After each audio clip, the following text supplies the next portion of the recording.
Bonjour chers auditeurs de Wesh Radio. Aujourd'hui, je vais répondre à une question que vous ne vous êtes certainement jamais posée.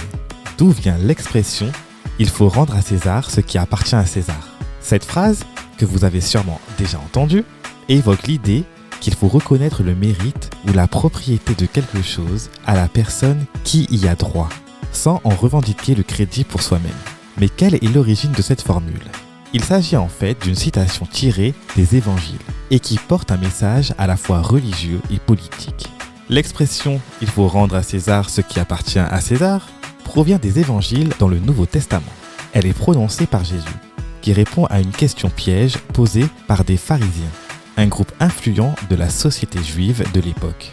Ces pharisiens cherchent à le faire trébucher en lui demandant s'il est permis ou non de payer l'impôt à César, c'est-à-dire à l'empereur romain.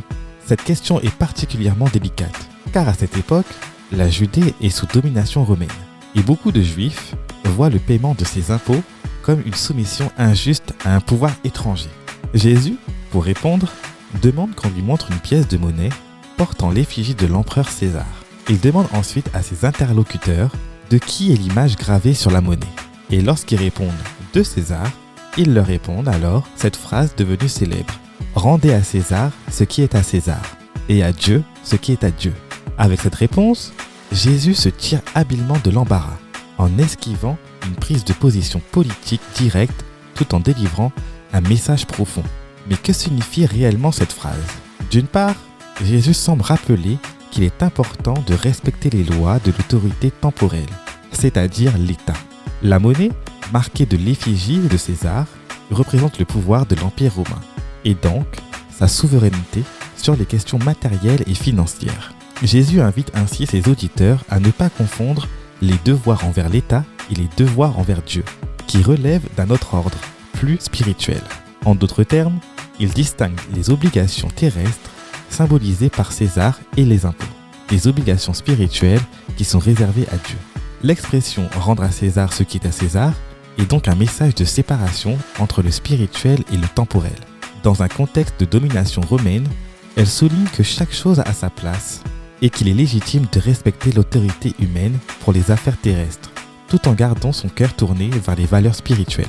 Ce message de Jésus a marqué les esprits et a été interprété de différentes manières au fil des siècles, notamment pour justifier la séparation entre l'Église et l'État ou pour rappeler que chacun doit rendre ce qui est dû, en respectant les responsabilités et les droits de chacun. Avec le temps, cette phrase est devenue un adage populaire, souvent utilisé pour signifier qu'il faut attribuer les mérites ou la propriété des choses à ceux qui en sont les véritables détenteurs. Par exemple, si quelqu'un a réalisé un travail remarquable, on peut dire qu'il faut rendre à César ce qui est à César, pour rappeler qu'il mérite le crédit pour ce qu'il a accompli. C'est un appel à l'honnêteté et à la reconnaissance, en évitant de s'approprier le succès ou les biens d'autrui. En somme, rendre à César ce qui appartient à César est bien plus qu'une simple phrase. Elle est un rappel de l'équité et de la juste attribution des mérites et des droits. Derrière cette formule se cache un message universel sur la reconnaissance, la justice et la distinction entre les devoirs matériels et spirituels. Alors, la prochaine fois que vous entendrez cette expression, souvenez-vous qu'elle vient d'une parole de Jésus, qui, avec une simple phrase, a su délivrer un message intemporel de justice et de respect des devoirs de chacun. Restez avec nous sur Wesh Radio pour d'autres chroniques, le saviez-vous ?